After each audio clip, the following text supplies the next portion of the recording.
overall look I wanted, and I guess feel from the work, was I wanted it to, I guess, have a sense of movement and almost look like a rock pool. So from first glance, I hope that it kind of felt like sort of peering into like the rock pools that you'd see over in the ocean, or even like, I guess, the shallows of a river, and have that sense and theme of water. And this kind of came from, obviously, NIB started in Newcastle. Its main branch is in Newcastle. So I thought, Newcastle being such a water-based place, it would be nice to touch on those areas, obviously the Hunter River, and then we've got our beautiful oceans as well. In the center, obviously you can see these sort of stylized, I guess, they're the traditional symbols for people. Generally they're more of a singular shape. For this one, I decided to make them a bit stylized, and it sort of goes with that feeling of like water, maybe sea anemones, and what you'd find like shells.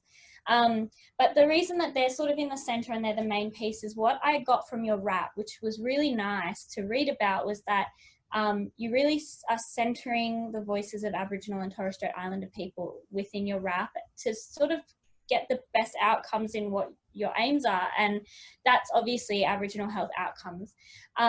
And so, yeah, this to me represents you guys sitting down and having these open conversations and having open dialogue with the Aboriginal organisations and communities and people that are around you. And then the main, I guess, important part is these big leaves that we have coming on either side.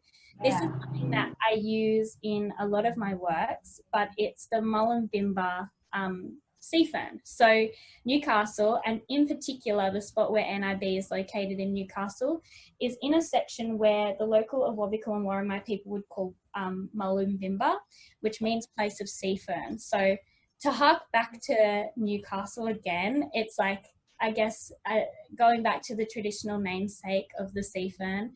But I also feel like your rap is growing, and so it's nice to have this visual of like a growing plant as well, because that's where you guys are going from here. So